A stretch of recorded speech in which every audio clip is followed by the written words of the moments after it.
Dans notre équipe, nous étudions les interactions hôtes pathogènes, plus particulièrement dans le contexte de la toxoplasmose. La toxoplasmose est une maladie infectieuse causée par le parasite protozoaire Toxoplasma gondii. Le parasite possède la capacité remarquable de pouvoir infecter n'importe quelle cellule nucléée d'animaux à sang chaud, dont les humains et les souris. Il est estimé qu'entre 30 et 50 % de la population mondiale est séropositive pour le parasite. Le parasite peut être contracté de différentes manières, soit par l'ingestion d'eau ou d'aliments contaminés par des ou kystes, par l'ingestion de viande contenant des kystes tissulaires, ou bien par transmission verticale de la mère au fœtus lors d'une infection aiguë. L'infection est généralement asymptomatique chez les gens en bonne santé générale. Cependant, la réactivation des kystes représente un risque sérieux chez les personnes immunocompromises. De plus, la toxoplasmose congénitale peut causer de graves problèmes développementaux chez le fœtus comme l'hydrocéphalie ou la cécité, et même causer des avortements spontanés. Le succès de ce parasite peut être attribuable en grande partie à sa capacité de déréguler le fonctionnement normal de la cellule hôte pour favoriser sa survie. Entre autres, il a été démontré que le parasite influence profondément la transcription génétique de l'hôte. Toutefois, d'autres études ont révélé une discordance avec le profil protéomique de la cellule infectée, ce qui suggère une régulation post-transcriptionnelle, voire une dérégulation au niveau de la traduction. Donc, notre hypothèse propose que Toxoplasma gondii module aussi la traduction de la cellule hôte afin d'établir sa niche de réplication et survivre.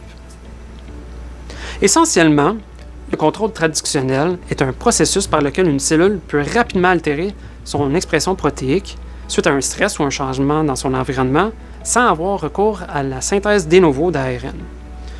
Tout d'abord, pour déterminer si l'infection par Toxoplasma gondii change l'activité traductionnelle de la cellule hôte, nous avons infecté des macrophages et avons procédé à un profilage polysomal. Une technique qui consiste à fractionner les différents ARN messagers selon leur association au ribosome. Généralement, plus un brin d'ARN messager est associé à un nombre élevé de ribosomes, plus celui-ci est traduit efficacement, et vice-versa. Nous avons observé une augmentation de la région polysomale dans les cellules infectées par le parasite, ce qui suggère une augmentation de l'initiation de la traduction suite à l'infection. Pour déterminer l'identité des transcrits dont l'efficacité de traduction serait modulée, nous avons recueilli l'ARN total et polysomal et nous avons exécuté une analyse de séquençage par RNA-seq. Une analyse bioinformatique nous a permis d'identifier quelques 322 transcrits dont l'efficacité était favorisée, alors que 625 étaient réprimés par le parasite. Le contrôle traductionnel est dicté, entre autres, par plusieurs voies de signalisation. L'une de ces voies est celle de la Mechanistic Target of Rapamycin, ou mTOR. Nos données démontrent que l'infection par T. gondii mène à une activation élevée et soutenue de cette voie.